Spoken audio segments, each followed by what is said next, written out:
first of all, it is a pleasure to be back here. I lived in Dunkirk, Maryland for about 14 years until I got transferred. So when I ran for Congress, St. Mary's County at the time was part of it. So some of the people, I worked with their parents back in my election, so it's really great to be here.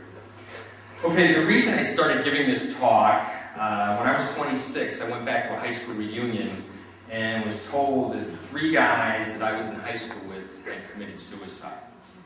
And then about 3 years later, I found out one of my classmates' 15-year-old sons had committed suicide. So it struck me as a really important question for me. Why? I'm someone who every day when I wake up, I look forward to the day. I think, okay, God's giving me one more day. And how could people get to this point where things would be so bad? So basically, after analyzing a lot of things, I realized that kids are getting into drugs, sex, suicide, whatever, because they are looking for meaning in their lives, and it's only the meaning that God can give. So what I'm trying to do tonight is give you how my life has gone, not because of me, but because of God and because of my parents, and hopefully give you some ideas in how to really make a difference in life. So no matter what happens to you, you will never even contemplate that sort of action. And unfortunately, a guy that I work with at DOE, not in my group, just committed suicide this week. He's 54 years old, a year younger than me. He belonged to a Catholic parish. He had 2 girls. He was a CCD instructor. He just went through a messy divorce last year.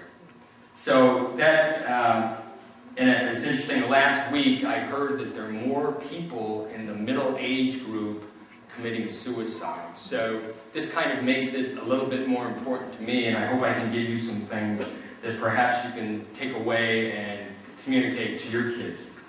I have 5 guiding principles. The first one, and I'll give you examples of each of these, and hopefully you can put them in use in your own life. Live each day as it may be your last. You think of the last 4 things: death, judgment, heaven, and hell. Second thing, see Jesus Christ in everyone, including yourself. The third one is we are all born standing next to what I call a selfish tree. And the way I visualize it is a big oak tree. And it's right at the Shenandoah Valley. And you're born right next to it. And every time you get involved in something, you go out on the limb, a little bit further, so you can see more of the Shenandoah Valley, but you're not as close to that safety tree. And my belief is you have to get out on the limb and live for other people, live for God, or you can live 90 years hoping or never doing anything, but all you're going to see is that tree. And at the end of your life, you'll be like, what was the point of that? 80 or 90 years, what was the point? Every day we make a commitment to serve God or ourselves. We are getting closer to or further from God. There are no plateaus.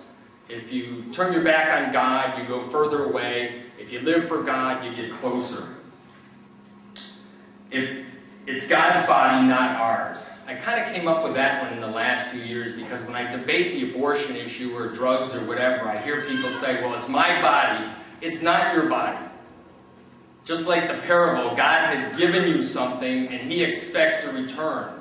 And you are only given who knows how many years. It might be 20 years. My father's almost 92. I know people, and I'll discuss them, who died at the age of 18 or 16.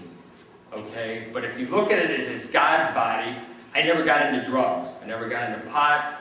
There was one time in my life where I drank too much, and I never did that again because it was so painful the next day. I never drove and drank and drove anything like that. I never smoked, and I don't mean to pick on smokers, but to me, God gave me my health. There was enough things that were going to affect my health. I wasn't going to do anything to hurt my being able to serve Him. 4 guiding principles. Live each day as if it's your last. Think of the last 4 things: death, judgment, heaven, and hell. Now for me, there were 3 events in my life that really brought this home. When I was 13 years old, I was riding a bike home from football practice. So everybody took the train into Chicago. It was in a suburb. And so the crossing guard lights started coming down. Okay, it's 5 o'clock in the evening. So the gate even came across where the sidewalk was. So I looked towards Chicago, because that's where all the trains came at that time. No train coming. So I went around this gate. Unfortunately, there was a train which hadn't stopped in our station coming from Milwaukee. And that train laid on his horn, and it was literally closer than that wall, going about 60 miles an hour. Now this was back when I was 13, so that's now 42 years ago. And when different events in my life come up, I still think of that, how God saved me. The second thing was my brother's friend, very dedicated Catholic family, 10 kids. He was 17, got an aneurysm sitting at his kitchen table, and he was gone within an hour. Okay? Then I served in the Navy, and when you get out of the Navy, they give you a chest x-ray. So I went, ship had an x-ray machine, so the doctor calls me in after he took the x-ray, and he says, I don't know if it is anything, but there's a white splotch on your lung. Okay?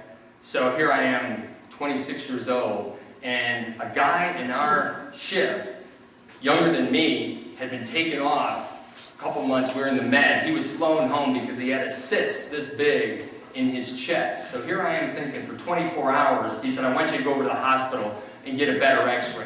So for 24 hours, I had to think, okay, let's say I have cancer. Let's say I've only got 6 months to live. And I constantly tried to think of that.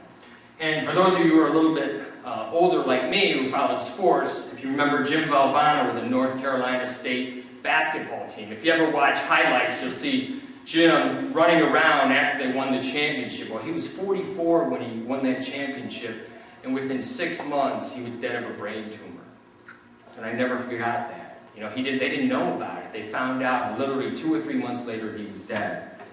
Every day, the Lord lights your candle. It's kind of like, have you ever been to the service on the vigil?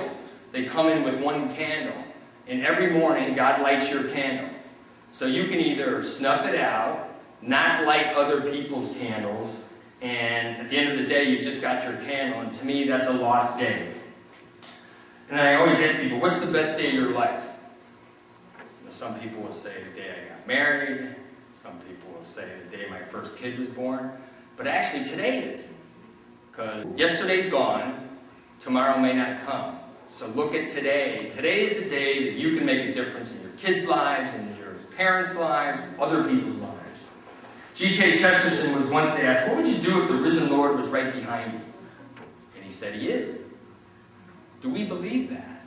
For how many times do we say, well, you know, the tax guy's probably not going to check my return, so if I put a little bit of false information in there, that's not a big deal. But the point is, it is a big deal. See Jesus Christ in everyone, including yourself. As I said, I looked at myself, okay, if I was Jesus Christ, I wouldn't want to ruin Jesus Christ's life, so that's why I didn't do the drugs. And I was discussing abortion one time with a friend of mine who was a Christian, and I said, okay, there's a 14-year-old unemployed, no formal education girl who's pregnant. And her parents won't understand. And she has no job prospects. Should she get an abortion? And so he says, well, have they checked to see if the baby's okay? And I said, no, they didn't. And so he said, yeah, then she should get an abortion. Does anybody know who the girl is? It's the Blessed Mother, right? The baby was Jesus. And so he got all mad at me. And I was like, Doug, like I tricked him. I said, we're supposed to look at everybody as Jesus Christ. Look at Matthew 24. What does he say? He damns the people who didn't feed him, didn't clothe him, didn't visit him in prison. And they all say, Lord, if we had known it was you, we would have done this. And he says to him, go to the place prepared for the devils and his angels, because when you saw me this, you didn't do that. So to me, if, and the abortion issue, I always ask people, during the campaign, people would come up to me and say, I'm for abortion in case of rape and incest. I said, well, let me ask you this. If you were the one that was conceived in rape, what would you want me to support? And all of a sudden the light goes on, and they're like, oh, I don't think I'd like you to abort me. So as Christians, how can we say, yeah, because this person wasn't conceived like I think they should have been, all of a sudden, thou shalt not murder doesn't apply. So I also wrote that letter, the case I just gave you, in our local newspaper in Calvert County. And at the end of what I said, you would have aborted the Lord Jesus Christ. It was right before Christmas. So this woman in our parish came up to me and she said, you know, I was following your piece perfectly and I didn't know where she stood in abortion. You know, I'd known her for 10 years and that's my fault for never having found out. But she says, your letter, the closing hit me like an anvil between the eyes. And I've changed my position. Because it's true, we're supposed to see God in everybody. Seeing God in everybody. At DOE, we have this group of people who take care of, do the maintenance.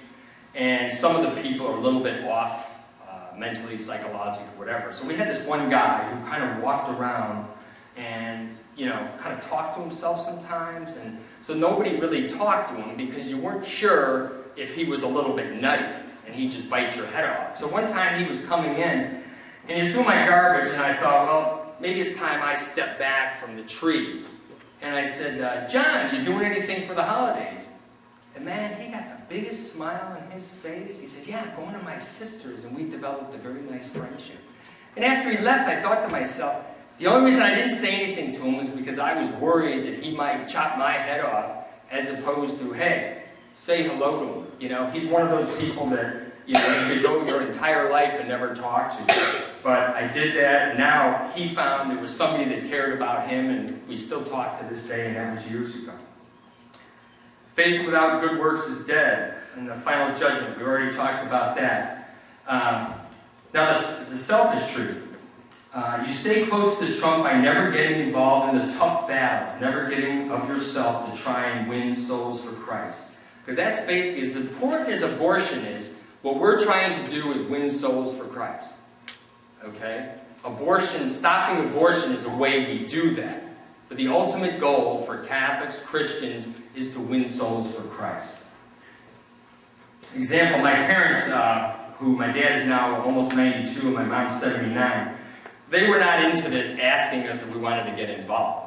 So in Chicago, they used to have a big handicap contingent who would get together once a month at a different parish or at a location. So they announced at church they were going to have this handicap place at the convent that was right up the street from us. So my dad says, okay, we're going to go up there and volunteer.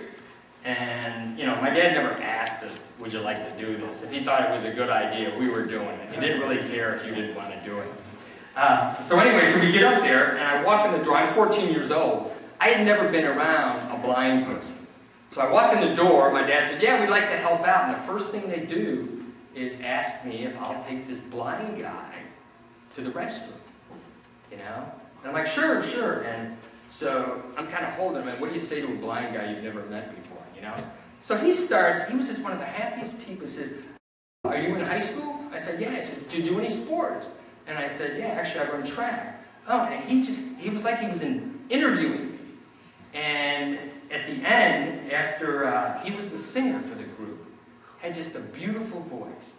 And I always think of that when I start feeling sorry for myself. I don't have as much as this guy has or whatever. God puts that back into my mind about that guy that was blind. And if my dad had never volunteered us, that would never have happened.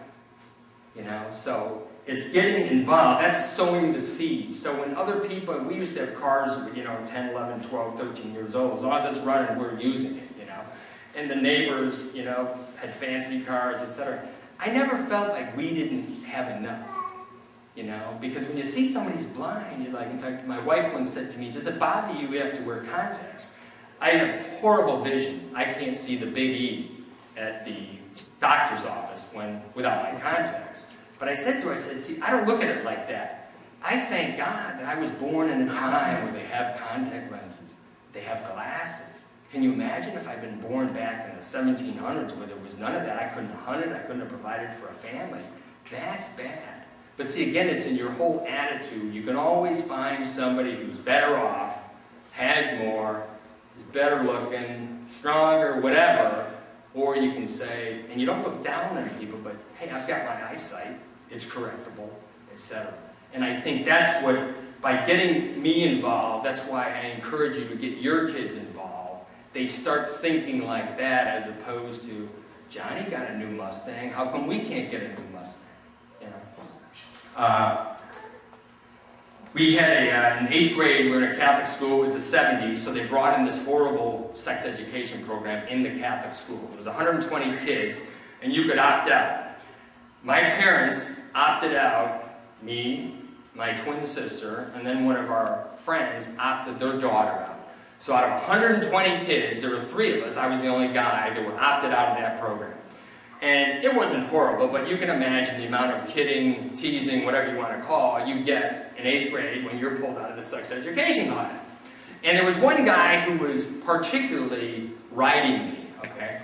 And I'll just call him Frank. Well, Frank, we went to the same high school after that. Frank got into drugs, so we didn't, associate. In fact, he even got pulled out of school to go to drug rehab.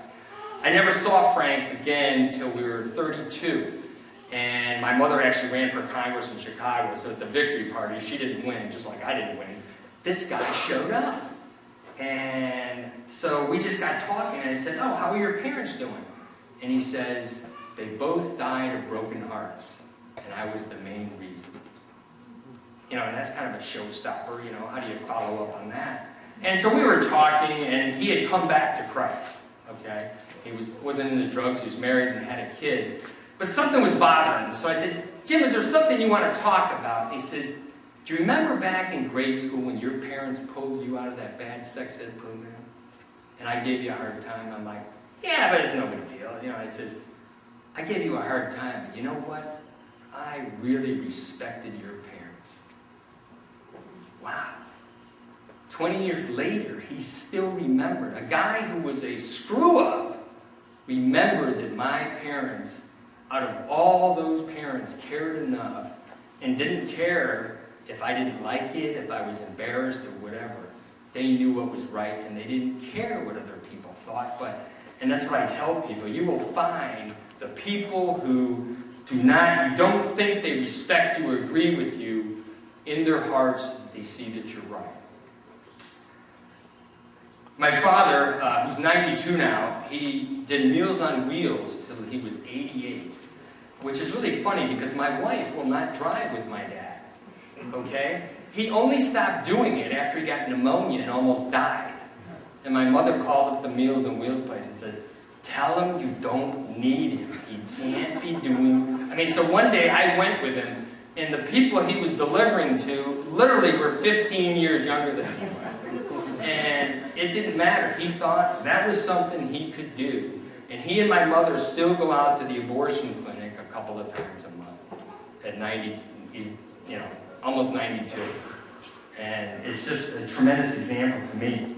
I've been very active in Bible studies, pro-life group, church activities, and I used to go to daily mass downtown in Chicago. And one of the best things that I ever did. And one day I was, things weren't going well in the morning, it was raining out, and I had a million reasons not to go, but I thought, I should go. So I go to Mass, and I can't even remember what the gospel and stuff were about, but it was pouring rain, and I didn't have an umbrella either. And when I went in, and as I come out, it's St. Dominic's, it's a huge church, fits over 1,000 people. I happened to be walking out behind this couple where the husband was blind, younger than me, okay? And I hear him telling his wife, in a positive, upbeat way, "I can feel the heat in my face, the sun must be up." And I can't help but thinking that God says, "I want you to go today, and I'm going to give you another lesson in how good things can be, and how bad things can be for other people who are keeping it positive." One of the things that Jack is going to talk about is the Face the Truth tour. And a lot of people think, "Oh my God, I can't stand there with those signs." Well, 10 years ago, I was there up in Rockville, and we were holding the graphic signs. And it was 7:30 in the morning, and some people are positive, some people aren't so positive. And this couple pulled into the parking lot literally at 7:30 in the morning. I'm like, "God, I can't stand it when people start swearing at you this early." And so this couple just sits there. Then they finally get out of the car, and they come over, and the guy says, "We're not married. She's pregnant." And this was like a Tuesday. "We had decided to get an abortion this Saturday. And because of your sign, we decided not to do it." Now, no matter what happens in my life, if I never do anything, if I lose my job, if I die of cancer next year, there's a 10-year-old boy walking around, and there's two people that maybe didn't lose their souls by making the wrong decision. And I think about in high school, they showed us a lung of a dead person who had smoked their entire life. It was a piece of charcoal. That was grade school actually, that was a good reason why I never smoked. In the Holocaust, what did they do in high school? What did they show us? Pictures of the bodies with the bulldozers being moved out. They didn't say, oh, you know what? The Holocaust was really horrible. They wanted you to see the pictures so it would never happen again. Abortion is the only thing they don't want you to see. Why is that? Well, we know why that is. There's another, when I was 15, I heard a sermon from a priest who didn't believe that all the Germans didn't know what was going on with the Holocaust. So he went outside some of the extermination camps, and he found an old couple. And he says, were you here during the war? And they said, yes. And he says, well, didn't you know what Hitler was doing? And he says, no, we didn't. We didn't know what Hitler was doing. It was very secretive. And he says, well, you saw the trains going into the place filled, even though there's only slats at the top. You saw them filled with people, and you could tell there was nobody in when they were leaving. No, we didn't know. When you smelled the stench of the burning bodies, which apparently flesh has a very distinct odor, you must have known what was going on. And that's when the mother said, Hitler was good for Germany. He got the economy going again. And the priest looked at him and he said, so you did know. See, the thing is, we all know. And I hear people say that, you know, well, so-and-so is good on the economy. We're selling our souls. And I don't think our current president is good on the economy. But when you hear people say, well, I'm a conservative on financial matters, but not on social, the two are like this, okay? Immoral people don't care about a deficit. They don't care about a debt. They don't care about lying to get Social Security disability, to get welfare, or whatever. They don't care. So if we have an immoral society, we're done.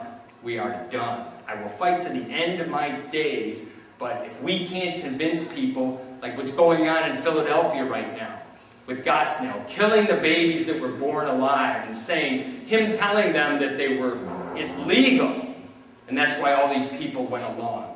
If our society thinks that's okay, there's a big problem. Now, a positive thing, my dad got me involved in giving blood when I was a junior in high school.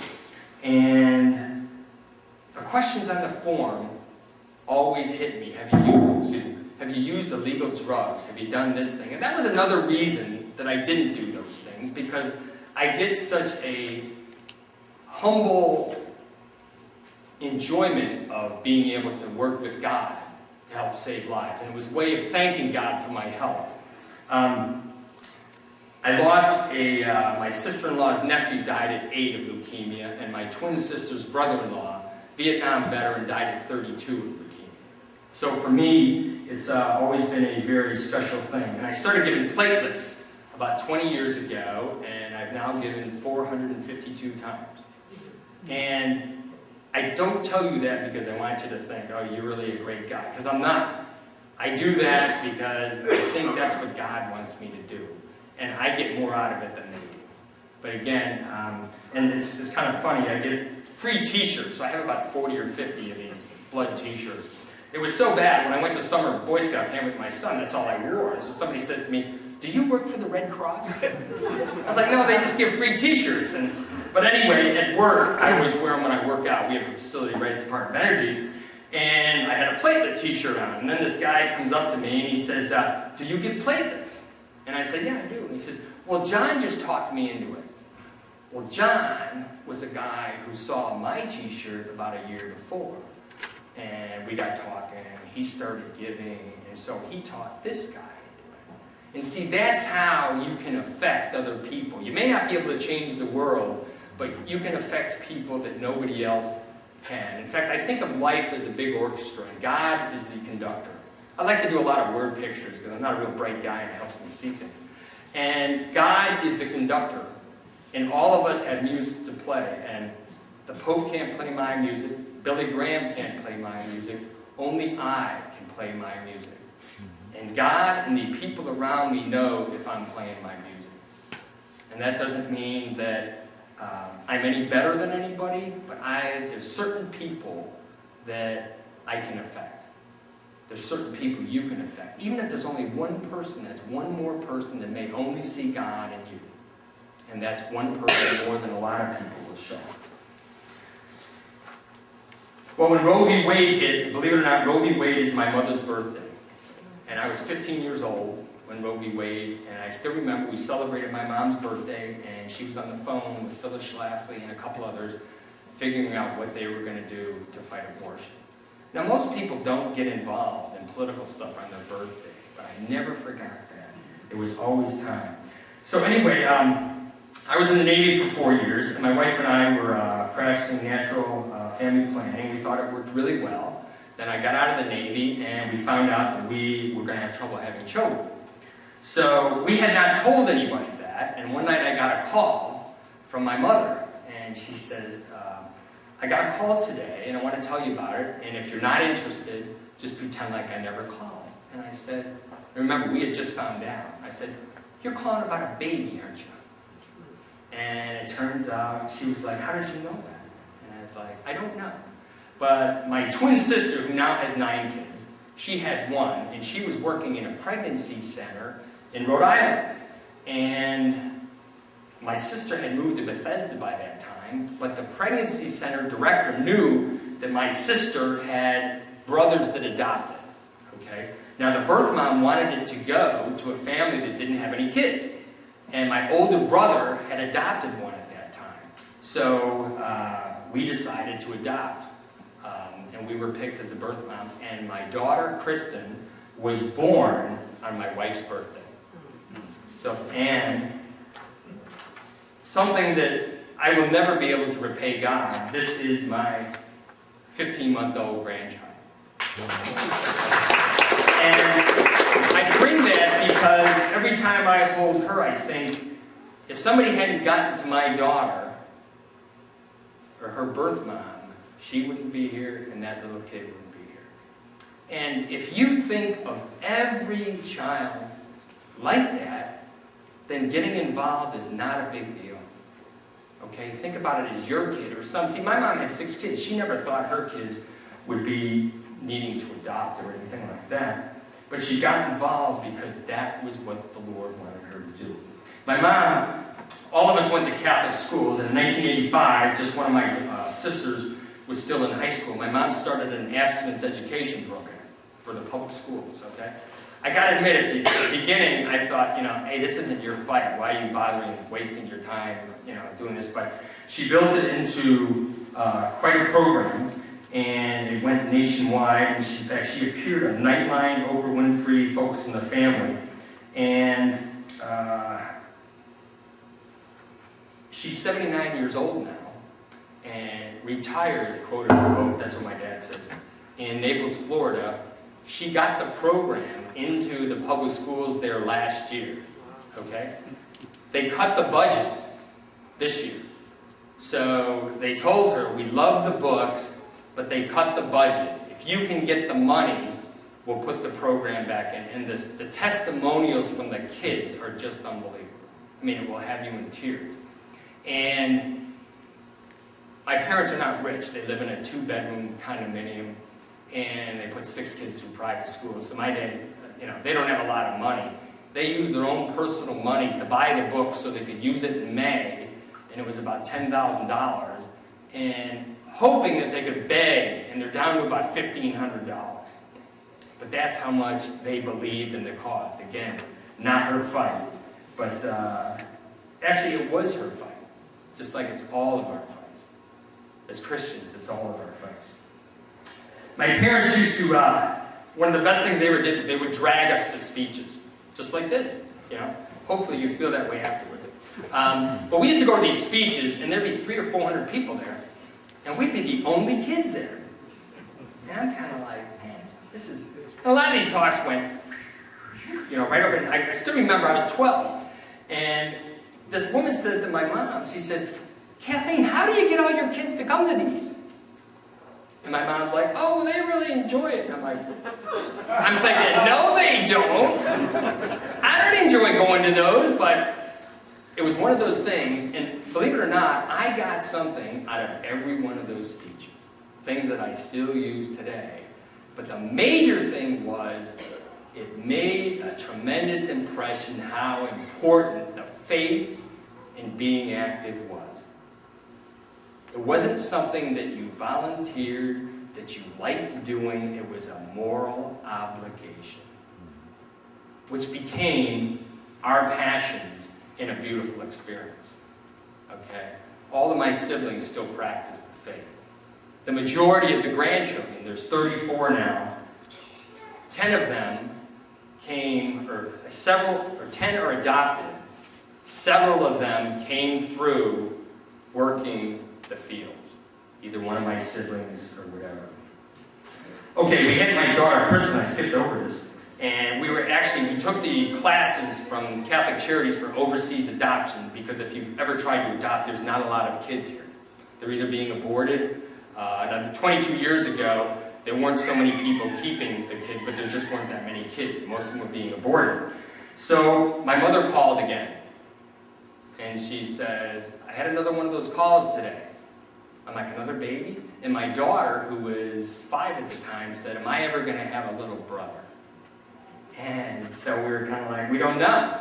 So anyway, my mom got into that abstinence education program. The guy writing one of her books was a Chicago school teacher. He had one adopted daughter the same age as my daughter. And they were going to adopt my son Nathan. She got pregnant.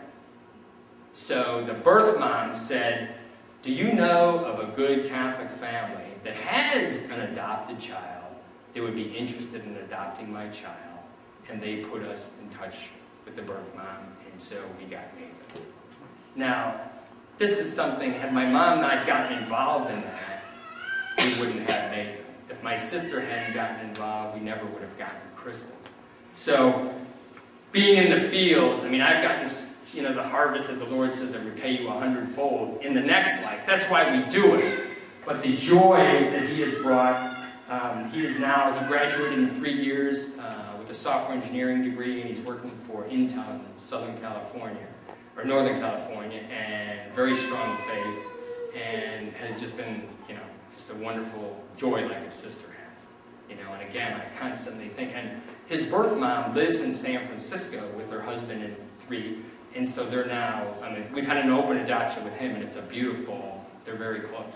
They see each other all the time, and he goes on vacation with them and everything. And I think of, had my mom not done that, we wouldn't have it. So, well, I mentioned that my folks used to take us to these talks, and there was many of them, but one that really hit me. If you've ever heard of Senator Jeremiah Denton, he was an admiral, he was a POW in Vietnam, okay? He was the one for you older people, like myself. Pardon? Alabama. He's from Alabama, right? In fact, he became a senator, but he was an admiral first. He was the one that they paraded in front of the cameras, and he said, everything is going fine here, and he blinked torture. Okay, well, the world media told that's what he did, and the North Vietnamese beat the hell out of him again. Okay, when he got captured, he was 160 pounds, he broke his arm, and he went down to 110 pounds when he was finally liberated. He talked about the torture, and one of the best books you'll ever read is When Hell Was in Session. They actually made a movie about it. If you want to appreciate what you have, that's the book you want to get to your grandchildren, your nieces, nephews, whatever. Okay, When Hell Was in Session. He describes when they got the rice, they were happy if they got worms in it because that was some protein. That was the only protein they got. And after being in solitary confinement, where they only tapped through the walls, that's how they communicated, okay? For 3 years, they finally let them out because the North Vietnamese, we started bombing them, and they thought they were going to lose the war. And they'd be taken up for, or prosecuted for war crimes. So all these people got out, and Denton and the other Catholics got together and said a mass. See, and I heard that when I was 18, and I'm sitting there thinking, so I've never had trouble getting up for Mass. You know, and hopefully my, non-Catholic Christian brethren here feel the same way. You hear a story like that about how after all this time, these people, that's the first thing they wanted to do. So if I'm not feeling well or whatever, I still get to Mass, okay? As opposed to, well, I don't really feel like going. But the last thing he said, and he told this entire story about torture that would turn your stomach, and he never broke down. But then he started to break down, and he said, now he was a POW for 7 years, and he said, nothing the North Vietnamese did to me hurt as much as the coming back and seeing the moral decay that had happened in my country. Wow. And my God, have we gone further down the tubes than it was in 73. But he said that, and that I've never forgotten it. So when I get a little bit, well, I don't really feel like going to this march, I think about that guy, that we owe that guy. Now, as I mentioned, I ran for Congress in 1990, and of course I was the pro-life candidate, as you can imagine, the right-wing Neanderthal. And one of my my campaign manager was Tony O'Donnell, who is the local delegate here, has been for 20 years. In fact, after I lost, Tony ran, and we used all my contacts and all that, and he won by 28 votes on the absentee ballots. And having grown up in politics, I told him, okay, when people request an absentee ballot, you can get those names. So we would go down every day and get those names and mail them literature. On election day, Tony had lost by like 100 and something. We picked up about 150 votes. So we won by 28 votes, and he's been there ever since. Well, Tony was in the Navy with me. I was the officer, and he was in my division. But I always treated my enlisted guys, and he would be the first to tell you that, like they were my family. And so, just because that's the way I lived. And then when I got a job, I gave Tony a recommendation. He got a job at Calvert Cliffs. Then when I needed somebody to help out, Tony was there for me. And he donated thousands of dollars to me that he did not have because of the way I treated him. And then it was just such a thrill. But anyway, he called me up one night, and he was very upset. And I said, what's the matter? And Tony's a pretty calm guy.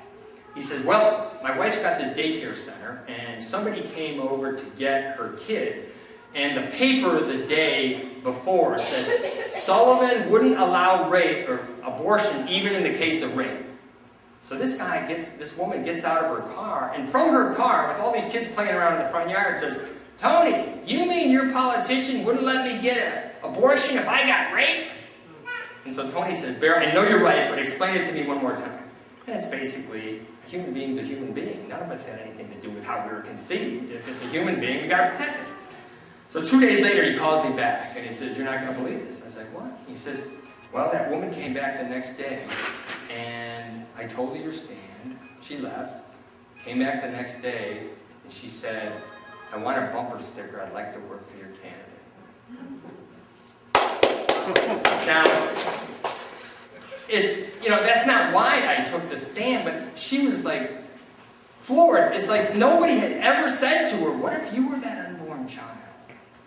That's why I think we lose this argument. Even the pro-life people that are running for office say, I'm against abortion except for rape, incest, life for the mother, next question. That's not how you handle it. Because it sounds like you're embarrassed or it's not the right stand. It's like, we don't want to talk about it. We're killing 1.2 million human beings a year, but we don't want to talk about it. Even the people who are quote-unquote pro-life, that's never going to convince people. Well, we had a debate out at a college on Eastern Shore, and there were 7 of us, or 8 of us running. 3 were pro-life, 3 were pro-choice, pro-abortion. 2 didn't really know where they were.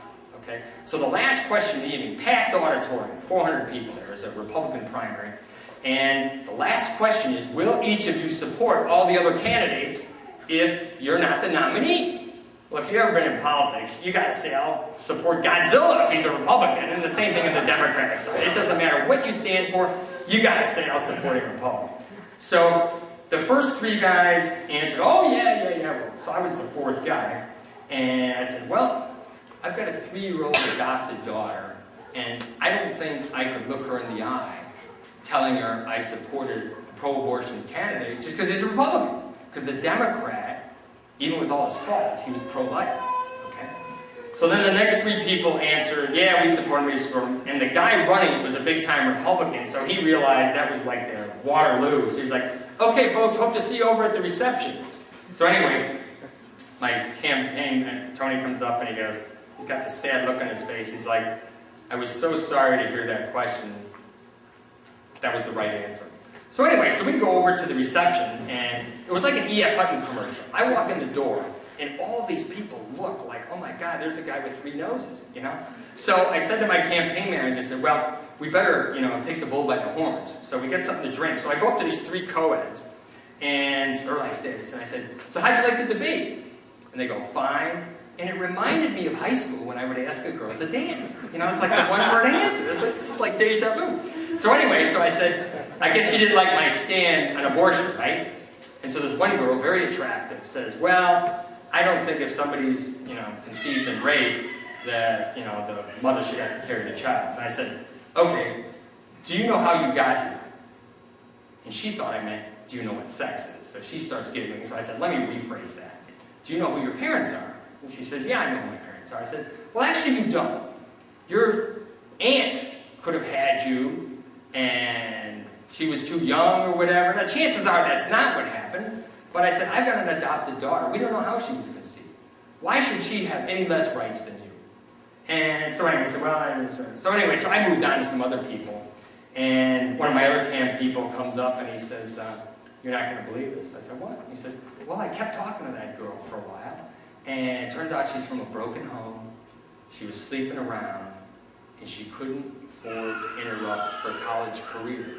But that was at the beginning of the discussion. Half an hour later, she decided she wanted to work on our campaign. From, you're a Neanderthal, to, I'd like to work for you.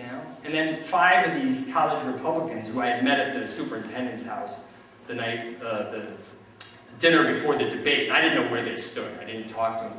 5 of them came up, and it was really interesting. 4 guys and a girl, and the girl was the spokesperson. And she says, Mr. Sullivan, we just want you to know that we're really proud of how you answered that question. And you know what? I was free that night.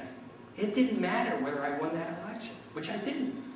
But there was at least 5 or 6 people, when they come to a moral dilemma in their life, I believe are going to be thinking, that guy he threw his political career away to stand up for something. And that was a beautiful thing.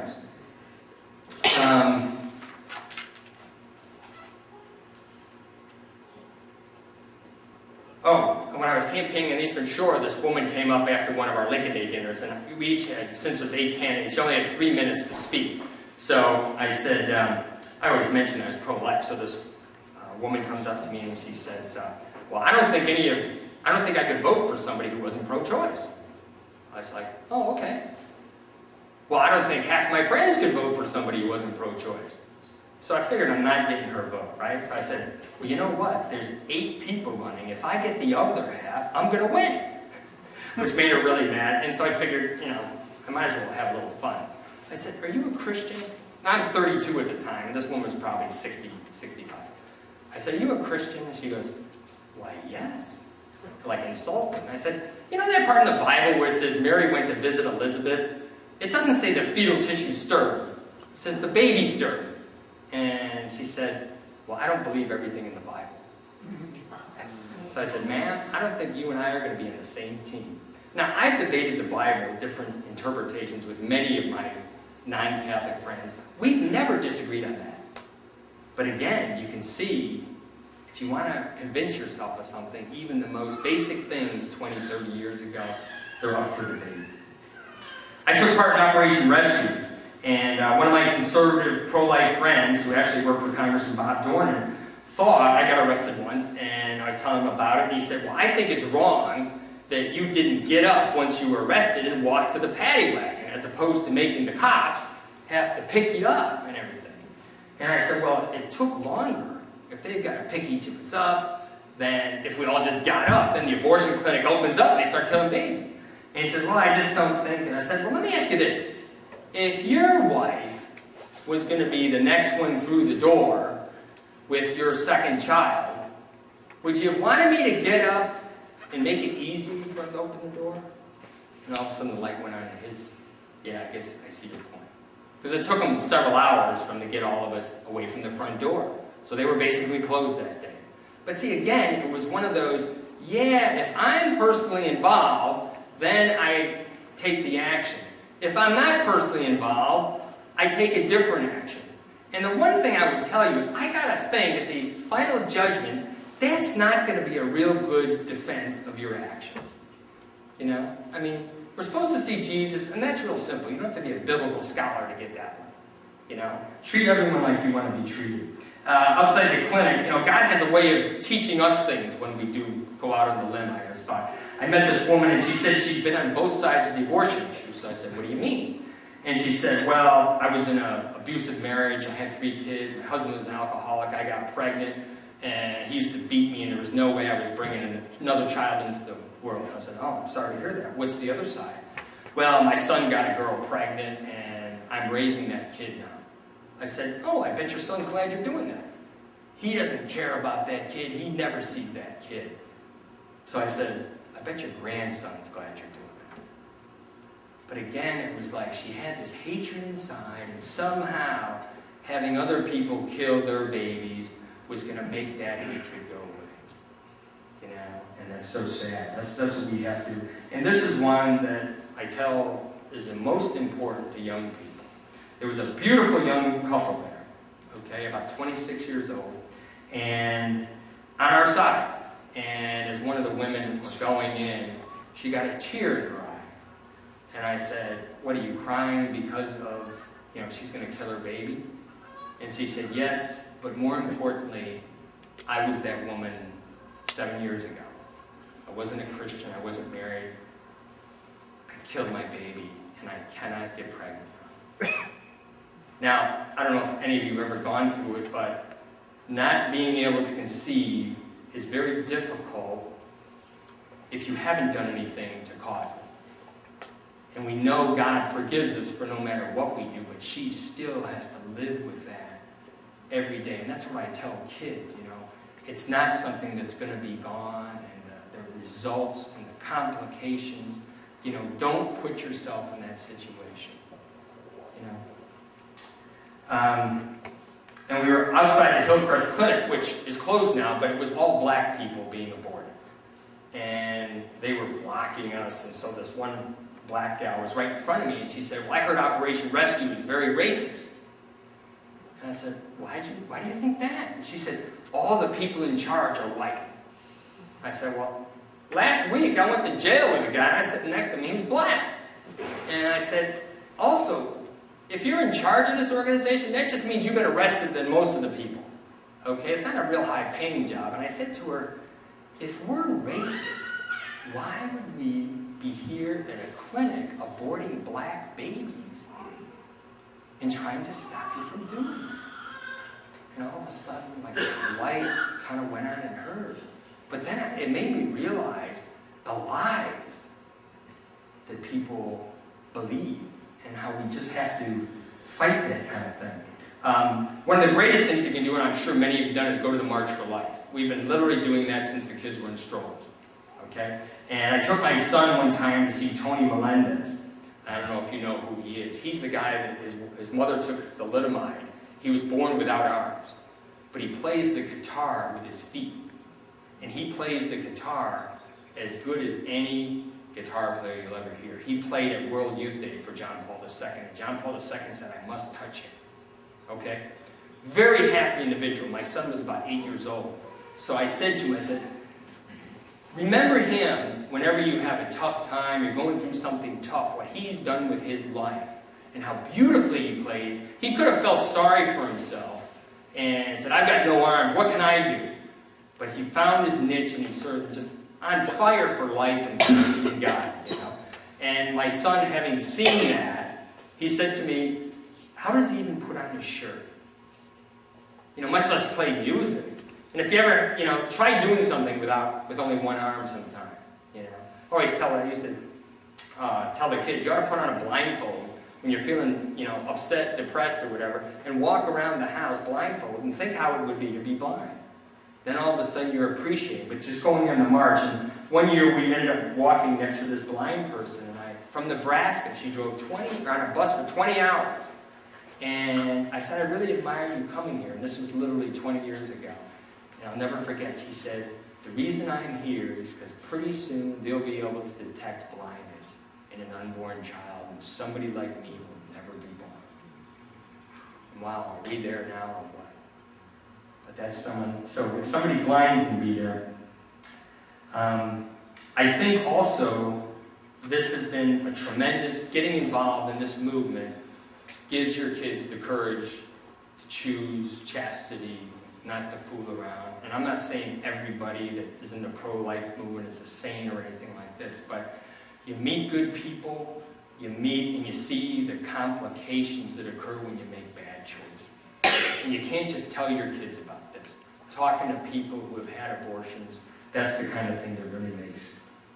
And our pastor told a beautiful story over 20 years ago, right before the March for Life, and he said there was a cabin in New Hampshire, right on a lake, and this guy was sitting in his rocking chair, and there was a kid about 50 feet in a canoe. He fell over, and the guy in the rocking chair watched him drown. So the people came, and they said, they found out that he watched the kid drown. And so they said to the policeman, arrest him for not doing anything. And the policeman said, not doing anything is not a crime. So our pastor looked at everybody and he said, isn't that horrible? And of course everybody's shaking their head like they wouldn't do that. And he said, when you don't do anything to stop abortion, you are in that rocking chair. And we had 3 full busloads of people going to the March for Life that year, out of 600 people. But he made people feel like this was important. Taking a stand. It's difficult to take a stand with strangers. It's even more difficult with friends and relatives. I had a close friend from high school who was like a brother, the only guy at my wedding that wasn't family. And I went back to visit, and he lived in California, and his mother called me aside. He says, Tom's moved in with Pam. And she was just broken hearted. So I called Tom up. I hadn't talked to him in probably 2 years. She gave me his number. I said, hey, it's Barrett. I heard you got a new roommate. And he goes, yeah, Pam moved in. My roommate moved out. And her roommate moved out. And all this. And I said, Tom, you've been raised better than that. I said, don't give me that garbage. I said, you're a Catholic. You know that's not right. And I said, what if you would have died at night? And he says, well, I don't think I'd go to hell if that's what you're implying. And I said, what's the basis for that? I said, you know better than that. Of course, then he hung up on me. So I got off the phone, and that night I wrote about a 6-page letter to him. And, I ripped him up and down, 6 handwritten pages. And I sent it to him, and I didn't hear anything for about 9 months. And then I got a letter from him. He says, Bear, I kept your letter, and I read it many times, and I got so mad that I realized you were right. And Pam's moved out. We're getting married in 6 months. We'd like you to come to the wedding. Now, I didn't know it was going to happen like that. Okay? It's easy to say when you don't know somebody or it's not a friend, yeah, you shouldn't be doing that. It's when your family, how many times we had in this recent thing, a congressman came out and said, I'm okay with gay marriage now because my brother's gay. And I said to myself, so you're going to stand before God and say, you know that part about unless you love me more than mother, brother, etc., you are not worthy of me. Because everybody is somebody's mother, brother, whatever. If we all allow everybody to let their family get a pass, then who are we to tell, if my family gets a pass, why shouldn't your family get a pass and your family? We have no morality at all. Right? It's when it's tough, when the kids... I spoke at Hood College years ago, and I met with the college Republicans afterward, and it was a beautiful young lady. She was a senior, and she was talking about when she was in high school, 4 of her friends had abortions. She said, I wasn't pro-abortion. I knew I'd never have an abortion, but I didn't say anything. 3 of them are totally mentally destroyed. The 4th one has moved away, and I don't know. And she's now living with that because she didn't want to be the one to step out on the limb. And now, even though it wasn't her fault, it's kind of like if somebody drug overdoses and you know they were using drugs. You wouldn't use drugs, but we'd all step in and say, hey, you could kill yourself. You know? But she's got to live with that just by not getting involved. And I was in ROTC in summer cruise, and you get together with people from, it's in college or midshipmen. So you go all over the country to see what the Navy's like. And so there was about 8 of us. And this one guy from some other school, I don't even remember where, he says, hey, let's go out and get some action, see if we can find some girls to use, basically. So I said, I have a question for you. And he says, what? And I said, do you have a younger sister? And he says, yeah. Let's say I came to visit you, and I took your sister out, and the next day I said, you know what? Your sister was great in bed. What would you do? He said, I'd punch your legs out. I said, so in other words, we better not use your sister, but it's okay to use somebody else's sister, or somebody else's daughter, or whatever. And one of these guys from the Citadel with his southern accent said, he's really right. We all want to marry a virgin, but we want to fool around beforehand. I said, even think of another word picture. Let's say on your wedding day, somebody comes up to you and says, I hope you enjoy your wife as much as I did, or your husband as much as I did. That's not the way God wants it. And we just had a friend, he moved in with he's a Christian, supposedly, moved in with his girlfriend. And the family's all upset, and we grew up with this family, And he says to his parents, you know what? Everybody's doing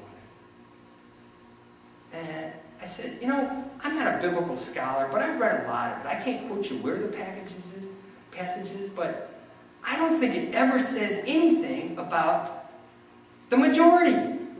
Except in one place. It says, the road to perdition is wide, and many choose it.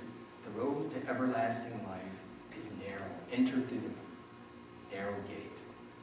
I always tell people, hell and heaven are big places, and there's always room for one more. You don't want to be the one in the wrong place. But I can't see standing before God. As my dad used to say, they took a poll on the first Good Friday, and Jesus was down. In fact, most of the people were yelling, crucify him. But that didn't change the truth, did it? And that's how we got to look at it, that the majority are doing it. The majority, we're not getting judged as the United States, the Republican Party, the pro-life group, or whatever. We're all going to be judged individually. TV, I think, basically, one story is enough. We were watching this miniseries when I was 15 years old in high school, and it was tame by today's standards. I mean, tame. And it was on Napoleon, and a bedroom scene came on, right? My dad says, turn it off. Didn't say, how do you feel about that? Does that bother you? He said, turn it off. Now, as a 15-year-old high school kid, I probably didn't have my values quite as strong as they are now. But I was mad. But you know what? I respected him for that. And to this day, at 92, when he's watching football, when commercials come on, he looks away. He doesn't make a big deal out of it, but he will not watch the commercials. And we're like this. We talk every day. And, people used to think, your parents you'll never speak to them because they're so tough. And we all get along very, very well. Okay. Do I spend as much time on my faith as volunteer work? And volunteer work as I do in my golf game, whatever your release is. And this really came home to me when I took my dad up to visit his 2 high school buddies when my dad was like 85. So these guys were older they were seniors when he was a freshman. My dad was a very good basketball player because he's 6'4", he's the tallest guy in the school. So they knew him. So 2 things that and these guys had done very well financially. It was outside Philadelphia. And 2 things they said. I was talking to one of the guys, and he says, yeah, I used to play a lot of golf, and I got my handicap down to 6. Well, I like to golf, and my handicap's probably about 30, And he said, then I said, so? 6 handicap. And he says, so. And then he said, you know what? And this is, they're 88 years old, so they knew my dad 70 years ago. He said, your father, my dad couldn't hear this, he says, your father was nice to everybody. It didn't matter who they were, the janitor, or whatever. And as much as I admired my dad for him showing me his yearbook and how well they did in basketball, that meant way more to me than anything he ever accomplished. That's what I try to tell the young people too. 20 years from now, at your reunion, nobody's going to care that you were the star football player. They will care if you were the person that treated everybody well. And that means morally too. And the recent party, everyone's heard about the Steubenville, that fiasco where they had a house party and the girl was drunk and 2 guys took advantage of her very bad. And some idiot videotaped it, put it on YouTube, so they prosecuted. So those 2 boys, which they should be, are now going to jail till they're at least 21. So their lives are ruined. I mean, ruined, okay? Nobody, parties where parents weren't home. So that's one of the things I tell young people. If you go to a party and there's no parents there, you're out. I don't care who's having it, get out. That's the best piece of advice I can ever give you, okay?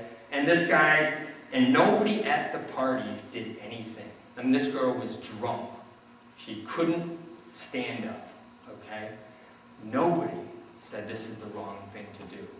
So I would ask, would you have the courage to stand up and say there's something wrong? Or if it was your sister, would you have the courage? I think most of us would say, yeah, if it was my sister or daughter, I would have done something. But for some reason, everybody went along. So now 2 lives are ruined. The school is just a reputation they will never get back. And those boys, who's going to accept them into college now? And getting back to it's God's body. So if some girl says, hey, I'm willing to do this, it's not her body, it's God's body. And that's how you have to think about it. Okay, I gave the speech many years ago, and I think it's applicable in a general way at a pregnancy center banquet. And at the end of it, I said, now they're hoping you donate, your time, talent, and treasure. And I can't tell you what that is. But when you're filling out your donation card, pretend like you're going to die in a car accident tonight. And the only thing you're going to have at your final judgment is that donation card. If you're comfortable with that, that's the right amount. If you're not, then maybe you want to change how much you want to donate. And you should think about that for everything. Like when Father's looking for help around the parish. If you're available, think, okay, if I die tonight, it's probably going to be really great that I said I spent the time cleaning up. Or I went to the abortion clinic or whatever. But think of everything like that. Then when you die, you don't have to worry about it. What would people say at your funeral? Not just relatives, but anybody, the garbage man, the mailman, etc. Would they say, I don't know this person? Pretend like they're the only one that's going to talk about you. The kid who isn't that good looking, the adult that everybody shuns. That's what your kids are going to see. How do you treat the people who can't do anything for me, but they're human beings and they deserve to be treated well? Because that's what the unborn people are. Okay, just a couple more things here. I think of Pontius Pilate, at the end, he washes his hands of it, and he says to Christ, what is truth? Well, when we question whether gay marriage is okay, whether abortion is okay, etc., we are Pontius Pilate. What is truth? Because we know in our hearts it's wrong, but everyone else is doing it or whatever. We know what is wrong. You ask people how they are, and some people say it's Monday, always looking forward to the weekend. Well, on 9/11, those buildings were hit. I believe it was either a Monday or Tuesday. They never got to the weekend. Don't live for the weekend. Live for today and make anything. So, in closing, let me just say, thank God for the day He has given you. Get out of your rocking chair, climb out on the limb by getting involved, and let's all go get it. Thank you.